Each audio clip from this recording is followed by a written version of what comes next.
जय हिंद विद्यार्थी, आप सब कैसे हैं। आइए, जिसकी आप इंतजार कर रहे थे वो घड़ियां खत्म हो चुकी है और आज हम लोग डिजिटल बोर्ड के साथ आए हुए हैं। देखिए, आज डिजिटल बोर्ड लग चुका है। अब वीडियो पीपीटी में बना के दिया जाएगा, लेकिन उसके लिए टाइम लगेगा 1 से 2 दिन। प्लीज आप टेंशन ना लें, आपके लिए सारा क्वेश्चन आंसर करवा ही देंगे हम 20 तारीख तक, चाहे फिजिक्स हो चाहे केमिस्ट्री हो। तो आप जल्द से जल्द इस चैनल को सब्सक्राइब कर ले ताकि एग्जाम में जितना भी क्वेश्चन आए आप उसे फोड़ के आए। सभी लोग क्या तैयार हैं? अगर तैयार हैं तो कमेंट में जरूर लिखें कि आप तैयार हैं। तो आइए मिलते हैं हम लोग प्रश्नों के साथ। आज विद्युत धारा का ये अंतिम ऑब्जेक्टिव का वीडियो होने वाला है। तो मिलते हैं, क्या है ऑब्जेक्टिव देखते हैं। चलिए ध्यान से सभी लोग देखेंगे। आइए हम लोग शुरुआत से स्टार्ट करते हैं। पहला क्वेश्चन क्या पूछा गया है। देखिए, सबसे पहला क्वेश्चन पूछा गया, ध्यान से देखेंगे, है ना। पहला क्वेश्चन आप लोग ध्यान से देखेंगे, क्या है क्वेश्चन। देखिए कितना मस्त सवाल है। सवाल यह है कि आवेश का पृष्ठ घनत्व का मात्रक क्या होता है। कितना बेहतरीन सवाल है। इसके लिए देखिए, हम आपको कभी ना कभी एक तरीका बताए होंगे। तरीका क्या है, सभी लोग ध्यान से देखेंगे प्यारे मित्र। और बड़ा बेहतरीन सवाल है। ऐसे क्वेश्चन एग्जाम में आप तुरंत फोड़ के आए। देखिए, अगर आवेश का रेखीय घनत्व पूछे, क्या अगर आवेश का रेखीय घनत्व पूछे, क्या पूछे, आवेश का अगर रेखीय घनत्व पूछे तो आपको क्या करना है, लिखना है Q/L। क्या लिखना है भाई, Q/L। क्या स्क्रीन पे आपको दिखाई दे रहा है? नहीं दिखाई दे रहा है तो हम लोग बीच में लेके चलते हैं, बेहतरीन दिखाई देगा। चलिए मिलते हैं। आवेश का रेखीय घनत्व का फॉर्मूला हो जाएगा Q/L। अगर इसी फॉर्मूला को इस प्रकार से लिखा जाए, पूछा जाए कि आवेश का पृष्ठीय घनत्व का फॉर्मूला बताइए, आवेश का पृष्ठीय घनत्व का फॉर्मूला क्या होता है, तो सिर्फ और सिर्फ यहां पे एरिया से भाग दे देना है। क्या से भाग देना है, क्यूब एरिया से। तीसरा यहां से बनने वाला जो सवाल है वो है आवेश का आयतन घनत्व। आवेश का आयतन घनत्व बताएंगे सभी लोग। आवेश का आयतन घनत्व का फॉर्मूला क्या हो जाएगा भाई साहब, Q/V। Q/V। रेखीय बोले तो L, पृष्ठ बोले तो A, आयतन बोले तो V। कितना अच्छा सवाल है। अब देखो, यहां से 3 सवाल बन सकता है। पहला मात्रक का, तो आवेश का मात्रक होता है कूलॉम और लंबाई का मात्रक होता है मीटर। इसी प्रकार से आइए इधर ध्यान से देखेंगे। दूसरा, आवेश का पृष्ठीय घनत्व का मात्रक क्या हो सकता है, कूलॉम। आवेश का मात्रक कूलॉम और क्षेत्रफल का मात्रक मीटर स्क्वायर, तो कूलॉम प्रति मीटर स्क्वायर। इसमें देखिए आवेश का आयतन घनत्व का मात्रक, तो आवेश का मात्रक होता है कूलॉम, आयतन का मात्रक होता है मीटर क्यूब। तो ये मात्रक आराम से निकाल सकते हैं आप। इसे आप ऐसे भी लिख सकते हैं कूलॉम प्रति मीटर, इसे आप ऐसे भी लिख सकते हैं कूलॉम मीटर इनवर्स, इसे आप ऐसे भी लिख सकते हैं कूलॉम मीटर स्क्वायर, इसे आप ऐसे भी लिख सकते हैं कूलॉम मीटर इनवर्स 2-2, इसे आप ऐसे भी लिख सकते हैं कूलॉम मीटर -3। हो गया। कितना बेहतरीन सवाल है। तो यहाँ पे देखिए, आपसे जो पूछा गया वो पूछा गया कि आवेश का पृष्ठ घनत्व का मात्रक क्या होगा। तो कितना आराम से आप जवाब दे सकते हैं भाई। देखिए, आवेश का पृष्ठ घनत्व का मात्रक क्या हो जाएगा भैया, कूलॉम प्रति मीटर स्क्वायर लिखो, या फिर कूलॉम m⁻² लिखो। बात तो वही हुआ। चलिए मिलते हैं नेक्स्ट प्रश्न में। और नेक्स्ट प्रश्न क्या है, ध्यान से देखिए, बड़ा बेहतरीन सवाल है और सारा क्वेश्चन बिहार बोर्ड में पूछा गया है। देखिए ध्यान से पढ़ेंगे। सवाल क्या है, सवाल यह है कि 60 वाट और 40 वाट के 2 बल्ब है, जिसे श्रेणी क्रम में जोड़ा गया। किसमें जोड़ा गया, श्रेणी क्रम में। तो उनकी सम्मिलित शक्ति क्या होगा। देखिए, इसके लिए ज्यादा आपको दिमाग नहीं लगाना है, एक फॉर्मूला हम बता देते हैं। बड़ा मस्त फॉर्मूला आप याद रख लेंगे कि अगर हमारा बल्ब का वाट दिया हुआ था, शक्ति दिया हुआ है, एक का शक्ति है 40 वाट, एक का शक्ति है 60 वाट, और इसे जोड़ा गया भाई किसमें, श्रेणी क्रम में जोड़ा गया। किस में जोड़ा गया, श्रेणी क्रम में। तो इनका सम्मिलित शक्ति का फॉर्मूला यदि श्रेणी क्रम में निकालना है तो आप याद रखिएगा, आप लोग पढ़े होंगे ऑप्टिक्स में ये फॉर्मूला कि जब दो लेंस को सटाते हैं तो समतुल्य शक्ति ये होता है। उसी प्रकार से यहां भी आपको कर देना बल्ब के साथ, ठीक है। तो 1/P बराबर 1/P1 प्लस 1/P2। तो आराम से रखिए कि P1 का मान जो दिया हुआ वो है 60 वाट और P2 का मान दिया हुआ भाई 40 वाट और इधर हो जाएगा भाई साहब 1/P। कितना आराम से बनेगा बताइए।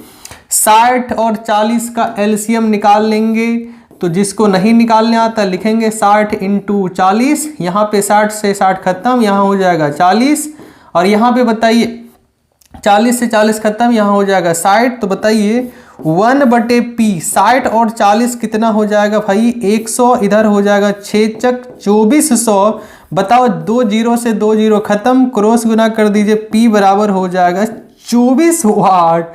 कितना आसान है, देख रहे हैं। कोई प्रश्न में दम है क्या, नहीं दम है तो आप स्क्रीनशॉट फटाफट लेते चल जाए। अब आपको स्क्रीनशॉट लेने में किसी भी प्रकार से दिक्कत नहीं होगा।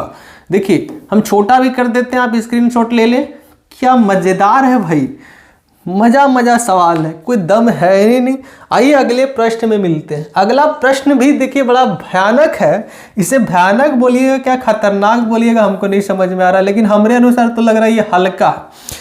आप लोग व्हीटस्टोन ब्रिज पढ़े होंगे और व्हीटस्टोन ब्रिज का खासियत आपको पता होगा कि यदि इन दोनों का अनुपात और इन दोनों का अनुपात यदि बराबर होगा तो इस तार से किसी भी प्रकार का करंट नहीं आर पार होगा, अर्थात करंट नहीं जाएगा।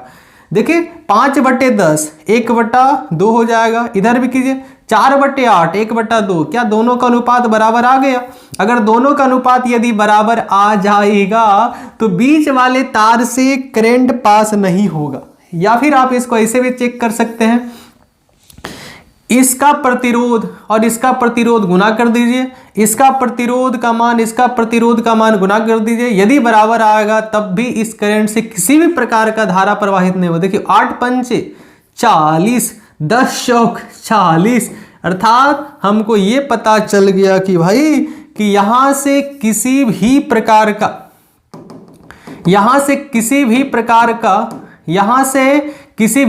का करंट पार नहीं होगा, अर्थात ये तार कोई काम का नहीं है। अब बताओ अगर ये तार कोई काम का नहीं है तो इसे आप बंद कर दें। अगर ये तार कोई काम का नहीं है तो इसे भैया हटा दें, ये कोई काम का नहीं है। अगर ये कोई काम का नहीं है, अब थोड़ा दिमाग लगाइए। दिमाग लगाना है आपको। दिमाग किसको लगाना है भाई? आपको, हमको नहीं। अब बताओ, देखो कितना आराम से बता सकता है। अगर ये कोई तार काम का ही नहीं है, अगर आप यहां से बैटरी को थोड़ा लगा दीजिएगा तो बताइए बैटरी लगाने से धारा प्लस से किधर जाता है? माइनस की ओर। तो धारा इधर से निकलेगा, इधर से आएगा इधर। तो यहां देखो दो भाग में करंट बढ़ जाएगा, कुछ करंट इधर चला जाएगा और कुछ करंट इधर चला जाएगा। तो आप ये बताइए जितना करंट इसमें उतना ही करंट इसमें, अर्थात ये दोनों भैया है श्रेणी क्रम और ये दोनों भौजी भी है श्रेणी क्रम। भौजी नहीं बोल रहा भाई, दोनों किस में है? श्रेणी क्रम में। किस में है? श्रेणी क्रम। अगर श्रेणी क्रम में है तो आप ये बताओ श्रेणी क्रम का फॉर्मूला क्या होता है? RS बराबर आप लोग पढ़े होंगे R1 और R2। कितना मस्त सवाल है भाई, यही है ना कि हम गलत लिखे हैं? अगर सही है तो बताइए RS बराबर R1 प्लस R2। अगर समांतर में होगा तो 1/R1 plus 1/R2 plus 1/R3। सही है? कमेंट में जरूर लिखिए। तो बताइए कितना होगा? 5 और 4 हो जाएगा भाई 9 ओम। कितना हो जाएगा? 9 ओम। इसके लिए देखिए नीचे वाला का श्रेणी क्रम का फॉर्मूला हो जाता है R1 प्लस R2। तो इधर कितना है भाई? 10 प्लस 8 आ जाएगा आपका 18 ओम। कितना ओम भाई? 18 ओम।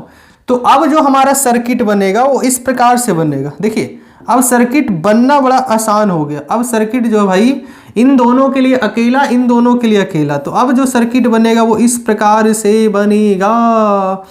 अब जो सर्किट बनेगा वो इस प्रकार से बनेगा। अगर इस प्रकार से बनेगा तो अब आपको तुरंत पता चल जाएगा कि भाई ये कौन सा क्रम में आ गया। ये आ गया समांतर क्रम में। कौन सा क्रम में? समांतर क्रम में। तो इसका मान कितना निकालना है? 9 ओम इसका मान कितना निकालें भाई 18 ओम। अगर समांतर क्रम में है तो इसका फॉर्मूला आप सभी को पता होगा। चलिए इसको हम लोग साइड कर देते हैं क्योंकि डिजिटल बोर्ड आ गया भाई, अब टेंशन किस बात की। चलिए अगर समांतर क्रम में आ जाएगा तो आप लोग फॉर्मूला पढ़ेंगे, चूंकि 1/R1 प्लस 1 सॉरी क्या लिख रहे हैं भाई, समांतर क्रम में फॉर्मूला होता है 1/RP बराबर 1/R1 प्लस 1/R2। क्या 1/R1 प्लस 1/R2, बताइए इसका मान कितना है भाई 9, इसका मान कितना है भाई 18। तो बताइए इधर हो जाएगा आपका 1/RP 1/RP। चलिए 18 और 9 का एलसीएम नहीं लेने आता है तो इसे लिख दो। क्या अगर आता है तो बड़ा आराम से बन जाएगा। 9 और 18 का एलसीएम नहीं आता भाई, कितना हो जाएगा 18 ही हो जाएगा। 9 दूना 18, यहाँ पे 1 एकम 1 कितना आ जाएगा भाई 3/18, 3 एकम 3, 3 छक 18, क्रॉस गुना कर दीजिए। आरपी का मान कितना निकल गया भाई 6 ओम, अर्थात समतुल्य प्रतिरोध हम लोग निकालने में सफल हो गए। स्क्रीनशॉट लो, जल्दी जल्दी स्क्रीनशॉट लो। आइए हम लोग नेक्स्ट प्रश्न में मिलते हैं, और नेक्स्ट प्रश्न भी काफी आसान है। देखो ध्यान से, सबसे पहले इस प्रश्न को छोटा करते हैं और छोटा करते हैं और ध्यान से प्रश्न को पढ़िए।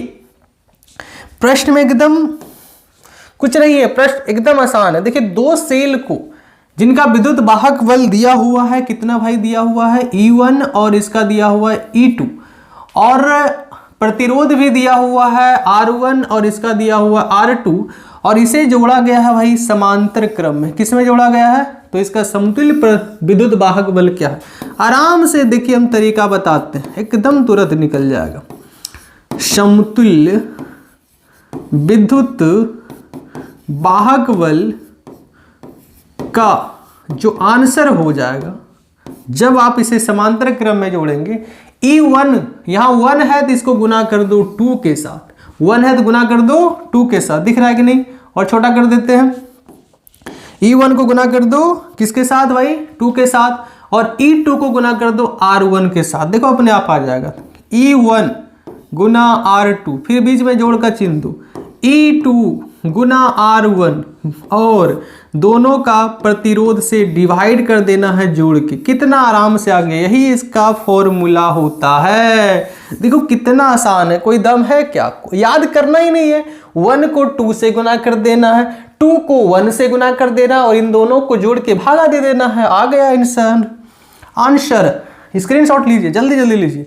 आइए हम लोग नेक्स्ट प्रश्न मिलते हैं। नेक्स्ट प्रश्न देखते हैं क्या है। अगला भी सवाल बड़ा इंपॉर्टेंट है और आसान भी है। देखिए कुछ नहीं है, अगला है कि सेल का विद्युत वाहक बल मापा जा सकता है किसके द्वारा, विभव मापी के द्वारा। किसके द्वारा, विभव मापी एक यंत्र है जिसके द्वारा विद्युत वाहक बल हम लोग मापते हैं। क्या याद हुआ, सेल का विद्युत वाहक बल मापा जा सकता है विभव मापी के द्वारा। याद करें, विभव मापी के द्वारा। अगला सवाल देखते हैं भाई क्या है, फिर से देखो एकदम आसान सवाल है। देखिए क्या है, किसी चालक का विशिष्ट प्रतिरोध बढ़ता है। एकदम आराम से याद कर ले, चालक का विशिष्ट प्रतिरोध बढ़ता है तापमान के बढ़ाने से। किसके बढ़ाने से, तापमान के बढ़ाने से। क्या सवाल है भाई, एकदम आराम सा इसका आंसर है, किसी चालक का विशिष्ट प्रतिरोध बढ़ता है तापमान के बढ़ाने से। आइए हम लोग नेक्स्ट प्रश्न में मिलते हैं, सभी लोग स्क्रीनशॉट लेते जाइए। देखिए अभी जस्ट हम लोग पढ़ रहे थे व्हीटस्टोन ब्रिज का न्यूमेरिकल, तो याद रखिएगा व्हीटस्टोन सेतु से क्या तुलना करते हैं। व्हीटस्टोन सेतु में क्या लगा रहता है, प्रतिरोध। क्या लगा रहता है, तो इसका राइट आंसर हो जाएगा क्या तुलना करता है, तो लिखेंगे प्रतिरोध का तुलना किया जाता है। प्रतिरोध का तुलना करते हैं, और कुछ है क्या। या फिर ऐसे भी सवाल कर सकता है कि व्हीटस्टोन सेतु से क्या मापते हैं, तो प्रतिरोध को मापते हैं। सवाल किसी भी प्रकार से पूछे, आंसर प्रतिरोध देना। अगला सवाल देखिए आपके स्क्रीन पे दिखाई दे रहा है, तांबा का कार्यफलन होता है। तांबा का कार्यफलन होता है तो याद रखेंगे electron volt. Electron volt simple याद रखिएगा, कुछ इलेक्ट्रॉन वोल्ट ही तांबा का कार्यफलन होता है। कितना आराम सा आंसर है, याद रखें। और याद रखिएगा इलेक्ट्रॉन वोल्ट मात्रक किसका होता है भाई, ऊर्जा का। फिर से याद रखो, तांबा का कार्यफलन होता है कुछ इलेक्ट्रॉन वोल्ट, और इलेक्ट्रॉन वोल्ट किसका मात्रक है, ऊर्जा का। जल्दी जल्दी स्क्रीनशॉट लेते जाइए। अगला सवाल देखते हैं क्या, अंतिम सवाल और बड़ा आराम से सवाल है कि सौर ऊर्जा का स्रोत क्या है। सौर ऊर्जा का दो स्रोत हो सकता है। पहला इसका राइट आंसर बोलेंगे नाभिकीय संलयन द्वारा, नाभिकीय संलयन द्वारा। दूसरा आप इसका राइट आंसर बोल सकते हैं कि नाभिकीय विखंडन द्वारा। किसके द्वारा भाई, नाभिकीय विखंडन द्वारा। स्क्रीनशॉट ले ले सभी लोग। देखिए कितना आराम सा आंसर ये सब का है। तो कुछ नहीं, ऐसे प्रश्नों को आप जवाब आराम से देख सकते हैं। तो फिर मिलते हैं नेक्स्ट वीडियो में। जय हिंद, नमस्कार। आप सब मन लगा के पढ़ें, रिजल्ट का टेंशन ना लें, क्योंकि पढ़ने वाला का रिजल्ट हमेशा अच्छा होता है। चलिए मिलते हैं।